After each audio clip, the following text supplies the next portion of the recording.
अस्सलाम वालेकुम स्टूडेंट्स।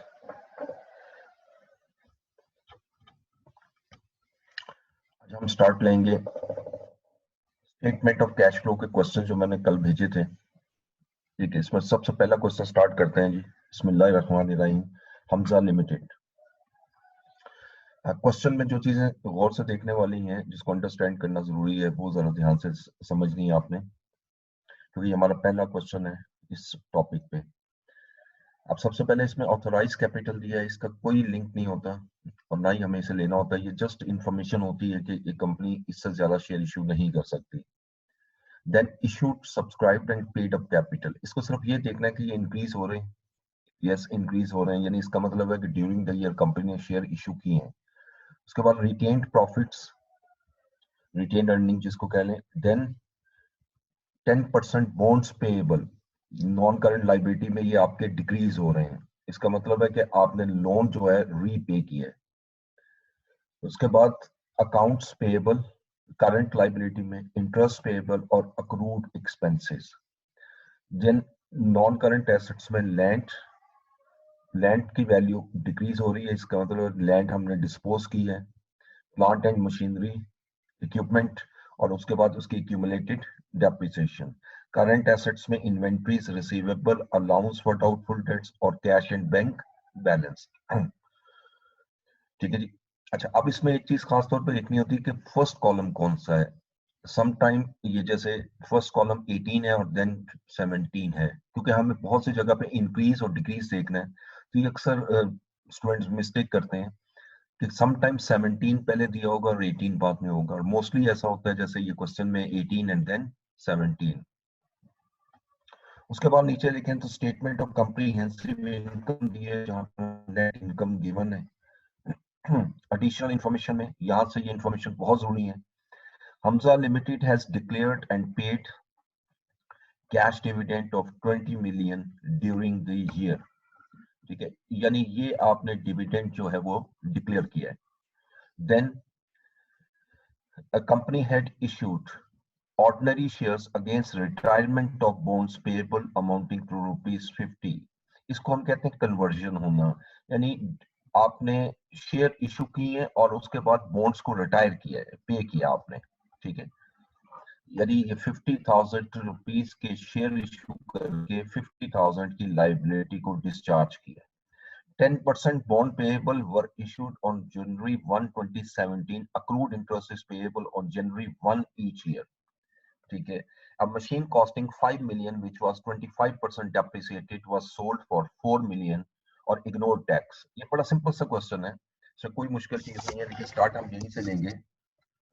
तो मैं स्लाइड शेयर कर रहा हूँ आप लोगों के साथ।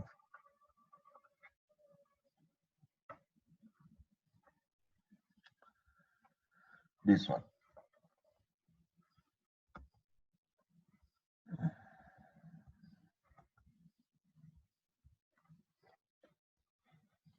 जी, क्वेश्चन नंबर 1, हमजा लिमिटेड।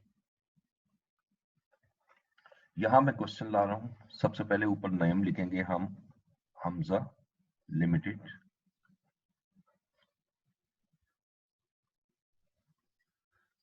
ये हर क्वेश्चन में आपने इसी तरह लिखना है। सेकंड लाइन में स्टेटमेंट ऑफ कैश फ्लोज,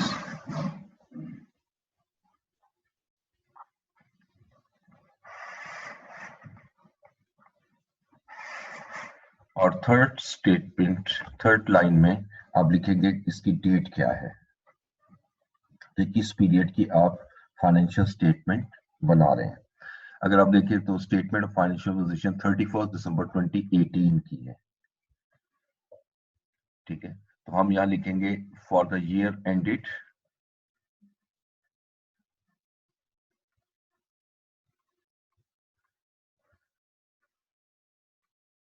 31 दिसंबर 2018। ये मैं स्टार्ट करूंगा क्वेश्चन, जिस स्टूडेंट को कुछ समझ ना आए, कहीं से कोई वर्किंग समझ ना आए, मुझसे क्वेश्चन कर सकता है। ये 2 कॉलम बना रहा हूँ, rupees in 1000 I think question में गिवन है। Let's check it. जी, रुपीज इन 1000, तो ये रुपीज इन 1000 और रुपीज इन 1000। अब सबसे पहले हम पहली हेडिंग देंगे cash flows from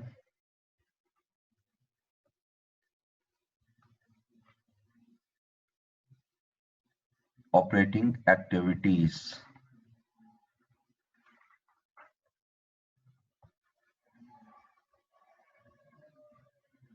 this one is the first heading. अब वो परफॉर्मर ऑब्वियसली जैसे मैंने आप लोगों को कहा था कि आपने ज़हन में रखना है कि परफॉर्मर आपको आना चाहिए, आपने वो पढ़ा होगा। तो सबसे पहले हम स्टार्ट कहां से लेंगे जी? नेट इनकम या नेट प्रॉफिट बिफोर टैक्स। लेकिन यहाँ तो टैक्स उसने क्वेश्चन में कहा इग्नोर इट, तो हम सिर्फ नेट प्रॉफिट का वर्ड लिखते हैं। तो क्वेश्चन में देखिएगा हमें statement of comprehensive income given है और इसमें नेट इनकम आ रही है 85,250। तो हम 85,250 की अमाउंट यहाँ लिख देते हैं नेट प्रॉफिट के सामने 85,250। अब हमने यहां से एडजस्टमेंट शुरू करनी है। एडजस्टमेंट्स फॉर, और सबसे पहली चीज मुझे जो चाहिए, जैसे हमने परफॉर्मेंस में पढ़ा था, डेप्रिसिएशन।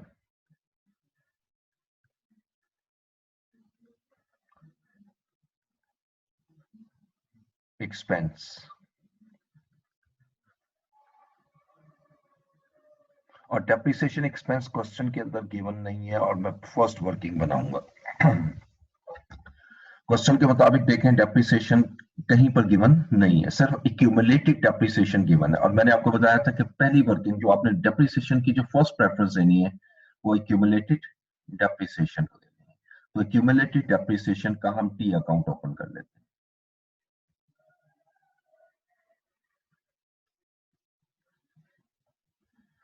एक्यूमुलेटेड डेप्रिसिएशन का ओपनिंग बैलेंस जो कि कॉन्ट्रा फॉर एसेट है, ये हमारा क्रेडिट होगा, बैलेंस ब्रॉट डाउन, और ओपनिंग बैलेंस हमें गिवन है एक्यूमुलेटेड डेप्रिसिएशन का 42,000। 42,000। उसके बाद क्रेडिट साइड पे आएगा डेप्रिसिएशन एक्सपेंस, और यही मैंने फाइंड करना है। ये समझाने के लिए यहां मैं बी का वर्ड लिख रहा हूं, B stands for balancing amount. अब डेबिट साइड पे क्या आएगा? अगर आपने कोई रीवैल्यूएशन की है, इस क्वेश्चन में कोई रीवैल्यूएशन नहीं है। नंबर 2, अगर आपने कोई डिस्पोजल की है, तो डिस्पोजल की एक एडजस्टमेंट हमें दी हुई थी और एडजस्टमेंट में लिखा हुआ था कि machine costing 5 million which was 25% depreciated was sold for 4 million। यानी एक मशीन जिसकी कॉस्ट 5 मिलियन थी लेकिन इसकी एक्यूमुलेटेड डेप्रिसिएशन जो है वो 25% थी। सो यहाँ तो मुझे उसकी एक्यूमुलेटेड डेप्रिसिएशन चाहिए, तो ये डिस्पोजल हम कर रहे हैं। तो डिस्पोजल की एक्यूमुलेटेड डेप्रिसिएशन हम कैसे निकालेंगे? जो 5 मिलियन कॉस्ट है, जो कि मैं चूंकि थाउजेंड्स में ले रहा हूं अमाउंट, तो 5,000 का 25%, which is 1,250। ठीक है, उसके बाद और कोई एडजस्टमेंट नहीं है, हम क्लोजिंग बैलेंस ले लेंगे। और क्लोजिंग बैलेंस दिया हुआ है हमें क्वेश्चन में 67,650। 67,750, 67,750। अब इसको प्लस करते हैं, ये बन जाएगा हमारा 69,000। यही टोटल यहां लाएंगे 69,000। जैसे लेजर को बैलेंस करते हैं और मेरे पास बैलेंसिंग अमाउंट आ जाएगी, इसमें 69 में से 42 लेस किया तो 27,000। This one is the depreciation expense. और इसको मैं सर्कल भी कर देता हूं आप लोगों के लिए ताकि ये जहन में रहे कि ये बैलेंसिंग अमाउंट निकाली, ये क्वेश्चन में गिवन नहीं। तो ये डेप्रिसिएशन एक्सपेंस में 27,000 यहां लाता हूं और इसको ऐड कर दूंगा। इनटेंजिबल एसेट, दूसरी चीज, इनटेंजिबल एसेट गिवन ही नहीं है। अब मुझे चाहिए गेन और loss on disposal of non current asset, और ये गिवन है। अगर आप इनकम स्टेटमेंट देखें तो इसमें लिखा हुआ gain on sale of equipment 250, यानी आपने 250 का गेन पर सेल किया है, यानी इसमें जो गेन हुआ आपको 250 का है, ठीक है जी। तो ये 250 का गेन हम यहां ले आते हैं, गेन ऑन डिस्पोजल ऑफ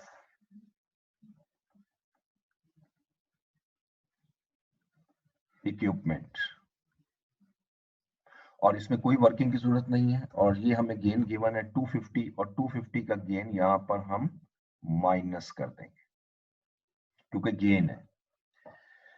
उसके बाद फिर हमने पढ़ा था अदर नॉन कैश आइटम्स, यानी तरतीब आपने ज़हन में ये रखनी है कि पहले नॉन करंट एसेट से रिलेटेड नॉन कैश आइटम लेनी है, उसके बाद फिर आपने other non current asset other non cash item लेनी है जिसमें बैड डेट्स, वो क्वेश्चन में गिवन नहीं है, हमें नहीं गिवन, लेकिन अलाउंस गिवन है। तो अलाउंस जो है ना, अगर आप क्वेश्चन में देखें तो ओपनिंग अलाउंस था 4000, क्लोजिंग अलाउंस है 2000, there is a decrease in allowance.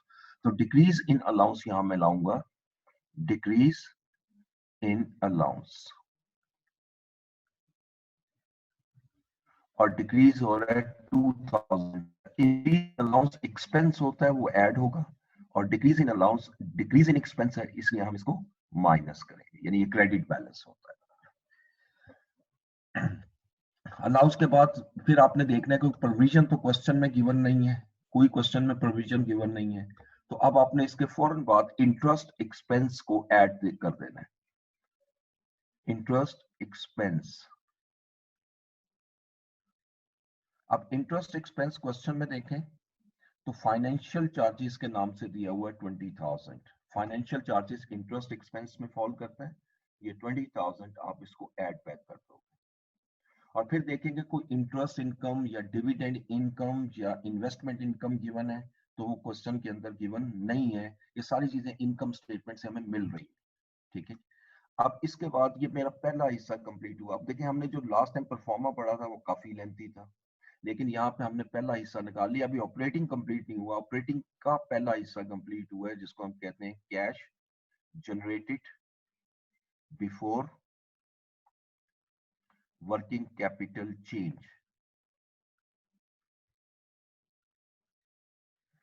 Working capital change. अब इसको अगर कैलकुलेट करें तो ये कितना आ जाएगा, इसको कैलकुलेट कीजिएगा।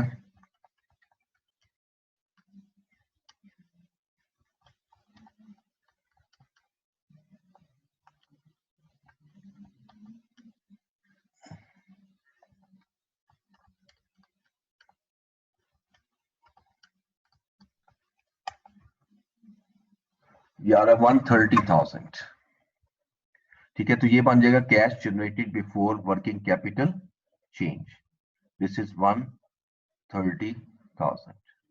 ये हमारी पहली वैल्यू आ गई, इसके सामने मैं एरो भी लगा देता हूं। अब इसके बाद वर्किंग कैपिटल के लिए हमें करंट एसेट और करंट लाइबिलिटीज में इंक्रीज और डिक्रीज देखना है। तो सबसे पहला करंट एसेट देखते हैं, क्वेश्चन में जो दिया हुआ है वो दिया हुआ है इन्वेंट्री, और इन्वेंट्री ओपनिंग है 189,000, क्लोजिंग है 180,000, तो डिक्रीज हो रही है इन्वेंट्री, तो हम decrease in inventory,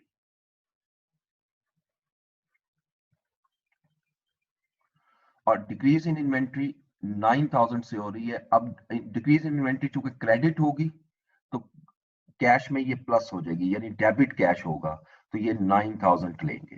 current asset अगर इंक्रीज होगा तो कैश डिक्रीज होगा, करंट एसेट डिक्रीज होगा तो कैश इंक्रीज होगा। जैसे इन्वेंट्री जब आप सेल करते हैं तो कैश आपके पास इन होता है, तो यहां पर हम इसको ऐड करेंगे।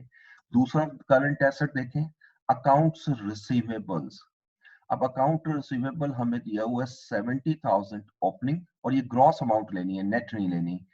70,000 ओपनिंग और 84,000 क्लोजिंग, यानी 14,000 से अकाउंट रिसीवेबल इंक्रीज हो रहे हैं, तो इंक्रीज इन अकाउंट्स रिसीवेबल। और अगर ये इंक्रीज हो रहे हैं तो कैश 14,000 से डिक्रीज हो जाएगा, इसको हम माइनस कर देंगे। उसके बाद नेक्स्ट देखें, तीसरा करंट एसेट कैश है, कैश एट बैंक बैलेंस, ये नहीं लेना क्योंकि यही तो हम कैलकुलेट कर रहे हैं कैश फ्लो स्टेटमेंट। अब करंट लाइबिलिटी में आते हैं, तो इसमें सबसे पहले अकाउंट्स पेएबल दिए हुए हैं। अकाउंट्स पेएबल मेरे 40,000 से कम होकर 30,000 पर आ रहे हैं क्वेश्चन के मुताबिक। इसका मतलब डिक्रीज हो रहे हैं 10,000 से। डिक्रीज इन अकाउंट्स पेएबल, और अकाउंट्स पेएबल जब डिक्रीज होते हैं तो ऑब्वियसली पेमेंट करते हैं, और पेमेंट करते हैं तो कैश आउटफ्लो होता है, तो 10,000। ये करंट एसेट से इनवर्स चलेंगे। लेकिन करंट एसेट में अकाउंट रिसीवेबल इंक्रीज हो रहा था तो माइनस था, और यहाँ पर लाइबिलिटी डिक्रीज होगी तो माइनस होगी। इसके बाद नेक्स्ट आइटम देखें, इंटरेस्ट पेएबल। ये मैंने आपको बताया था नहीं लेना इंटरेस्ट पेएबल आपने, ठीक है, क्योंकि इसका ऑलरेडी कैश फ्लो में आ चुका होता है इफेक्ट। उसके बाद accrued expense. Accrued expense opening दिए हुए थे 7,000 और क्लोजिंग दिए हुए 4,000, तो ये भी डिक्रीज हो रहे हैं, डिक्रीज इन अक्रूड एक्सपेंसेस, और ये डिक्रीज हो रहे हैं बाय 3,000। ये 3,000 मैंने माइनस कर दिया। अब ये वर्किंग कैपिटल का इफेक्ट भी आ चुका है। अब इसको प्लस माइनस कर लें तो ये आएगा आपका 14, 24, 5, 15, 18, 1, 1, 2,000। इसको हम लिखेंगे इसके सामने cash generated from operations.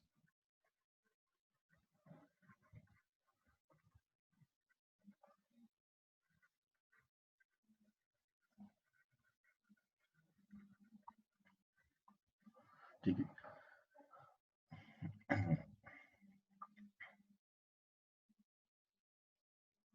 Okay, उसके बाद हमें दो चीजें और लेनी है इसमें, इंटरेस्ट पेड। वो तो इंटरेस्ट तो गिवन है, वो लेंगे इंटरेस्ट पेड। अच्छा, अब यहां पर अगर आप देखें तो स्टेटमेंट ऑफ फाइनेंशियल पोजीशन में क्वेश्चन में इंटरेस्ट पेएबल दिया हुआ है, लेकिन इसका ओपनिंग बैलेंस और क्लोजिंग बैलेंस इक्वल है, 20,000 और 20,000, इसमें कोई फर्क नहीं है। तो इसका मतलब है कि जितना इस साल का इंटरेस्ट है वो सारा पे हुआ है। अब इस साल का कितना इंटरेस्ट बनता है, ठीक है, ये देखना है हमें। हमारे पास जो बॉन्ड्स थे वो 200,000 थे ओपनिंग, और क्लोजिंग है 150, और उसने क्वेश्चन में क्लियरली लिखा हुआ है एडजस्टमेंट नंबर 2 में कि जो बॉन्ड रिटायर किए हैं हमने, वापस किए हैं, वो 31 दिसंबर को है। इसका मतलब इंटरेस्ट तो पूरा आया, तो 200,000 का 10% जो है वो इंटरेस्ट होगा इस साल का, और वही मैंने पे किया है। यानी 200,000 मेरा बॉन्ड्स थे और इसका 10% इंटरेस्ट बनता था, और वही मैंने पे किया है, क्योंकि ओपनिंग और क्लोजिंग सेम है, तो लिहाजा ये 20,000 मैं यहां से माइनस कर देता हूं, और ये एग्जैक्टली वही अमाउंट आ रही है जो इंटरेस्ट एक्सपेंस के है। हमेशा याद रखिएगा, जब इंटरेस्ट पेएबल ओपनिंग और क्लोजिंग इक्वल हो तो इंटरेस्ट एक्सपेंस और इंटरेस्ट पेड दोनों सेम होते हैं। अब इसको लेस करें तो मेरा पहला एक्टिविटी, फर्स्ट एक्टिविटी कंप्लीट हो गई, 92,000 आंसर आया, जिसको हम कहते हैं cash flow from operating activities. ठीक है जी। अब हम दूसरी एक्टिविटी की तरफ मूव करेंगे, वो मैं यहां ला रहा हूं, कैश फ्लोज फ्रॉम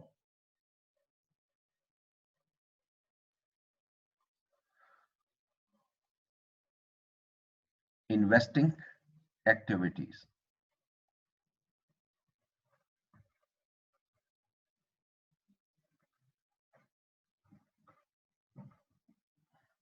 ये सेकंड हेडिंग आ गई। अब इन्वेस्टिंग एक्टिविटी में देखते हैं हमारे पास क्या क्या आएगा। नॉन करंट एसेट की परचेज, सबसे पहले परचेज देखनी है। देखिए लैंड दी हुई है, लेकिन लैंड की वैल्यू कम हो रही है, इसका मतलब लैंड तो आपने डिस्पोज की है।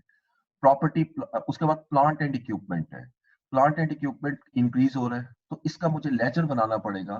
तो मैं पहले लिखूंगा पेमेंट फॉर परचेज ऑफ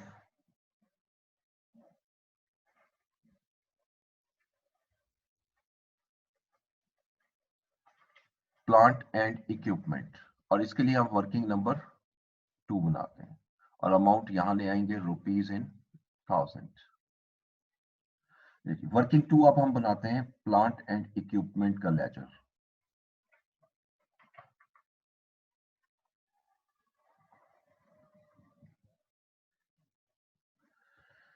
चूंकि ये एसेट अकाउंट है और कॉस्ट पे बना रहा हूं, तो इसका ओपनिंग बैलेंस डेबिट साइड पर आएगा।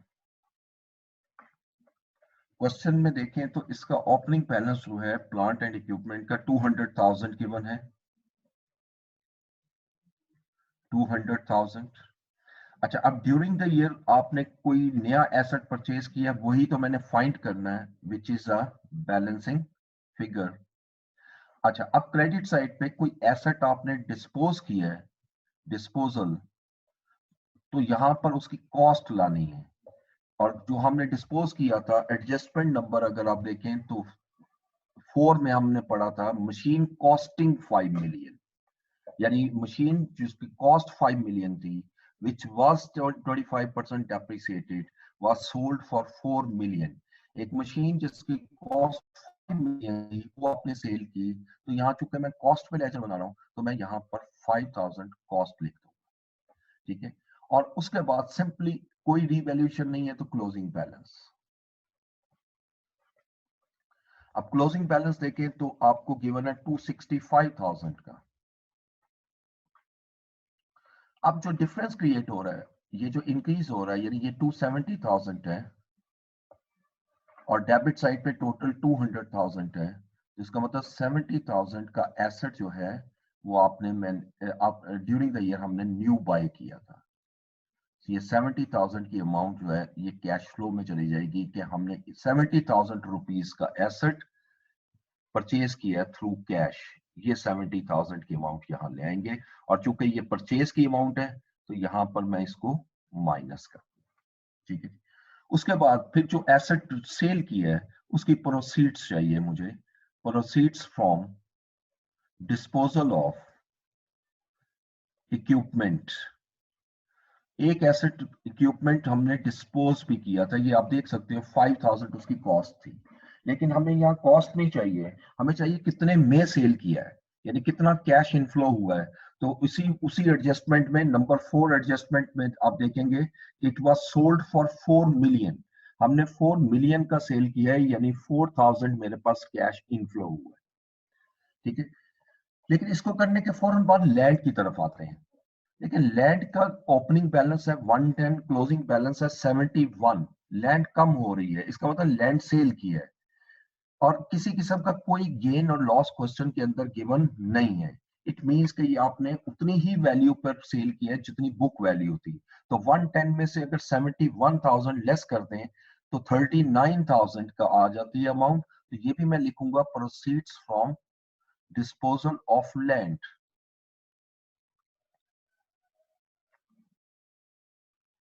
ठीक है। और इसकी जो ओपनिंग वैल्यू थी वो 110 थी और क्लोजिंग बैलेंस 71 है। तो इसका अगर डिफरेंस लें तो 39,000 आएगा। ये 39,000 मेरे पास कैश इनफ्लो हो रहा है। अच्छा, अब नॉन करंट एसेट के बाद इन्वेस्टमेंट कोई भी गिवन नहीं है, ना ही कोई इंटरेस्ट रिसीव्ड है। अब ये दूसरा कॉलम भी हम टोटल कर लेते हैं। This one the second amount, cash flow from investing activities. अब अगर इसको लेस करें तो ये आ जाएगा हमारे पास 27,000, और ये माइनस में आएगा, ठीक है। ये हमारा दूसरा आंसर आ गया। ये मैं यहाँ पर सिंगल लाइन से क्लोज कर रहा हूँ। पहला आंसर ये आ चुका है 92,000 प्लस में ऑपरेटिंग एक्टिविटी। सेकंड आंसर आया है 27,000 नेगेटिव में, हमारे पास स्पेस कम है, अदरवाइज ये थर्ड कॉलम हम यूज करते, यानी इस कॉलम में हम लिखते। अब मैं तीसरी हेडिंग दूंगा cash flows from financing activities.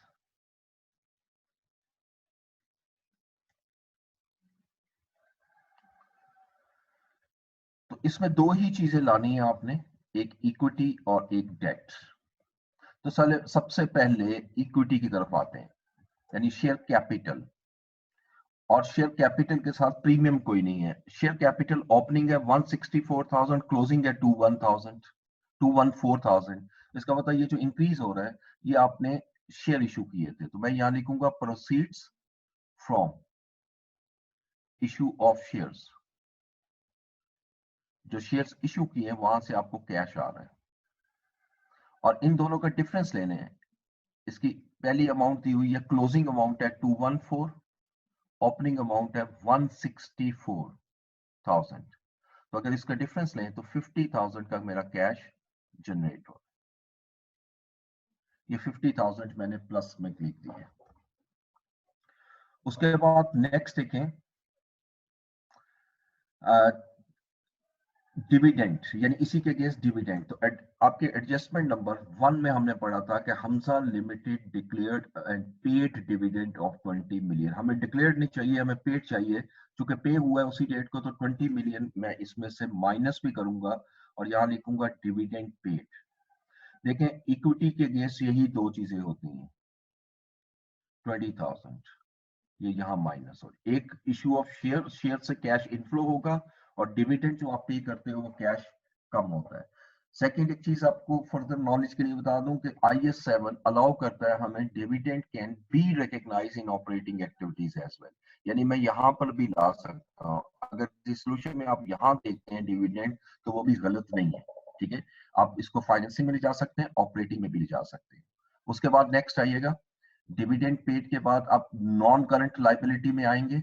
Non current liabilities में अगर आप देखें तो हमारे पास बॉन्ड्स पेबल है और वो कम हो रहे हैं 50,000 से। इसका मतलब पेमेंट की है, तो मैं यहाँ लिखूंगा रिटायरमेंट या रीपेमेंट ऑफ बॉन्ड्स, और इसकी हमने पेमेंट की है टोटल 50,000। ओके, अब इसको प्लस माइनस किया, ये भी मेरी एक्टिविटी मुकम्मल हो गई, तो ये सिर्फ 20,000 आ रहा है माइनस में। अब ये तीन आंसर आ चुके हैं, प्लीज याद रखिएगा। This one is operating activity, investing activity and financing activity. अब आप इस तीनों को सम कर लेंगे और यहां लिखेंगे net cash flows during the year, और इसमें इन तीन वैल्यूज को लेकर आना है। यानी ये मैं नंबरिंग कर रहा हूं, नंबर 1 92,000, नंबर 2 माइनस करना है आपने 27,000, नंबर 3 माइनस करना है आपने 20,000, ठीक है। तो अगर इसको प्लस माइनस करें तो 45,000। 45,000 ये प्लस में आएगा, ठीक है जी। ये 45,000 कैश जनरेट हुआ है पूरे साल में। अब इसमें हम आगे सिर्फ रिकंसिलिएशन करनी है। आगे मैं लिखूंगा cash and cash equivalents at start of the year, यानी जब साल शुरू हुआ था तो हमारे पास कितना कैश मौजूद था स्टार्ट ऑफ ईयर। तो जरा क्वेश्चन में देखें, क्वेश्चन के अंदर कैश एंड बैंक बैलेंस हमें करंट एसेट में दिया हुआ है 22,000। ये 22,000 मैंने यहां लिखा, ये प्लस में है, इन दोनों को ऐड किया, दैट इज 67,000। ये जो आंसर आ रहा है इसको हम लिखेंगे cash and cash equivalents at end of year. तो प्लीज ये जो अभी मैंने आंसर निकाला है 67,000, ये आपकी जो क्वेश्चन में क्लोजिंग कैश के इक्वल होना चाहिए। आप क्वेश्चन में आइएगा और क्वेश्चन में closing cash at bank balance देख सकते हैं आप 67,000 आ रहा है, ये उससे टैली होना चाहिए। एग्जामिनेशन में इसका फायदा ये है कि आपको पता लग जाएगा कि मेरा आंसर टैली है या नहीं है। ये it must be equal to closing cash and cash equivalents, closing balance of cash in statement of financial position। अच्छा, अब अगर एग्जामिनेशन में आपका डिफरेंस आ जाए तो प्लीज, अब इसका तरीका क्या है, आप पहले डिफरेंस कैलकुलेट करें। यानी पहला स्टेप ये है कि डिफरेंस देखें कितना आ रहा है, और उस डिफरेंस, जो भी डिफरेंस की अमाउंट है वो देखिएगा कि कहीं क्वेश्चन के अंदर वो अमाउंट तो नहीं आ रही। अगर वो अमाउंट आ रही है तो उस एडजस्टमेंट को एक मरतबा देख लें, हो सकता है वो आपने ओवरलुक कर दी हो। अगर ऐसा नहीं है तो फिर दूसरा स्टेप ये है कि डिफरेंस को 2 पे डिवाइड कर दें, हाफ कर दें। जब 2 पे डिवाइड करके जो आंसर आएगा वो आप इस सॉल्यूशन में देखें कहां यूज हुआ है, और अगर आपको वो मिल रही है अमाउंट तो गौर से देखिएगा, वो आपने गलत किया होगा, प्लस को माइनस कर दिया होगा और माइनस को प्लस कर दिया होगा। और अगर ये दोनों सिचुएशन में अमाउंट आपको ना मिल रही हो तो फिर इसका मतलब है कि आपने एक मिस्टेक नहीं की, एक से ज्यादा मिस्टेक्स की है, फिर उसको आइडेंटिफाई करना आसान नहीं है।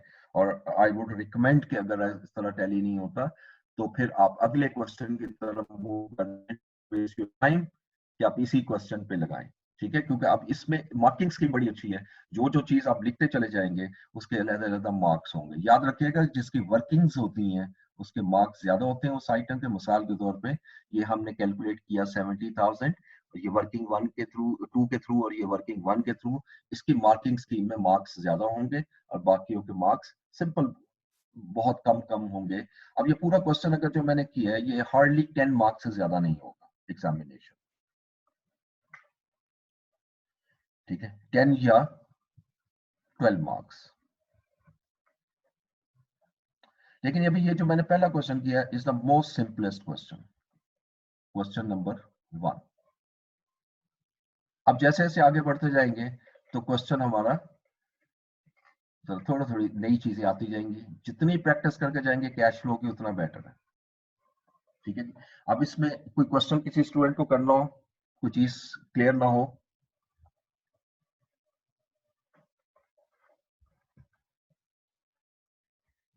Excuse me, sir. I have a question. That sir Hamza limit ये आप जो इसका फॉर्मेट है आपने 2 कॉलम्स में किया है, लाइक एसओसीआई एसओएफपी 1 कॉलम में नहीं होना चाहिए इसका फॉर्मेट? इसका 1 कॉलम में भी होता है, 2 में भी होता है, ठीक है। ये जो मैंने किया ये 1 कॉलम में किया है, ठीक है, लेकिन 2 कॉलम में जरा आसान हो जाता है। अब मैं 2 कॉलम में भी करके दिखा देता हूँ, एक्सेल पे कर देता हूँ आपको 2 कॉलम में, क्योंकि यहाँ पर स्पेस कम होती है तो मैं वो कर नहीं सकता। जी सर, वर्किंग की तरह जी जी फॉर्मेट क्लियर कर दें, फॉर्मेट जी बस से क्लियर कर दें कैसे कैसे। मैं दूसरा क्वेश्चन जो करूंगा ना, सेकंड क्वेश्चन, वो एक्सेल पे करता हूँ, ठीक है, तो वो जरा आपको और क्लियर हो जाए, ठीक ओके, है। Thank you sir, thank you. अब सेकंड क्वेश्चन देखते हैं, इसको पहले मैं सेव कर लूं।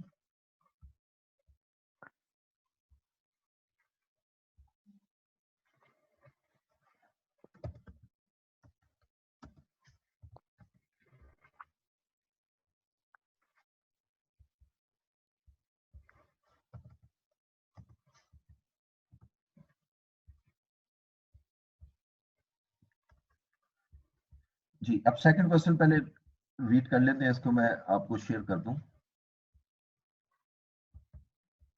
This one is second question, देखिएगा 5 स्टार कंपनी, इसको भी बड़ा ध्यान से पढ़ना है आपने, क्योंकि जैसे जैसे हम क्वेश्चन करते जाएंगे आपको ज्यादा बेहतर समझ में आएगा। इसकी प्रैक्टिस चाहिए। अभी तो पहला क्वेश्चन किया था तो हो सकता है कंफ्यूजन हो। Let's start. The statement of financial position of 5 star company is as follows. अब इसमें नॉन करंट एसेट में आपको 2 दिए हुए, एक प्रॉपर्टी प्लांट एंड इक्विपमेंट। इसमें भी जो पहला कॉलम है वो आपका क्लोजिंग है, यानी क्लोजिंग है, और जो प्रीवियस कॉलम है वो ओपनिंग है। अब यहाँ पर property plant and equipment increase हो रहा है, सॉफ्टवेयर ये इंटेंजिबल एसेट है और ये भी इंक्रीज हो रहा है। करंट एसेट में inventory, trade receivable, investment in government securities, ठीक है जी। अच्छा, due to construction contract, due from construction contract receivables होते हैं ये भी, ठीक है, ये कंस्ट्रक्शन कॉन्ट्रैक्ट के थ्रू। और उसके बाद कैश एट बैंक बैलेंस। उसके बाद आप इक्विटी में आएंगे तो इक्विटी में सबसे पहली चीज जो गिवन है शेयर कैपिटल, उसके बाद शेयर प्रीमियम, जनरल रिजर्व भी आपको क्वेश्चन में गिवन है और रिटेन्ड अर्निंग भी गिवन है। नेक्स्ट नॉन करंट लाइबिलिटीज में 9% लोन नोट्स रिडीमेबल, ये कम हो रहे हैं। डेफर टैक्स इसमें दिया हुआ है, ठीक है, टैक्सेशन के हवाले से। गवर्नमेंट ग्रांट गिवन है, गवर्नमेंट ग्रांट आपके सिलेबस का हिस्सा है, डेफर टैक्स आपके सिलेबस का हिस्सा नहीं है, लेकिन इसका मैं आपको ट्रीटमेंट बता दूंगा, इसमें कोई इशू नहीं है। Current liability trade payable, provision for taxation, इसको करंट टैक्स भी कहते हैं, और गवर्नमेंट ग्रांट यहाँ पर भी गिवन है, ठीक है। गवर्नमेंट ग्रांट आपका पूरा एक स्टैंडर्ड है जो आपके सिलेबस में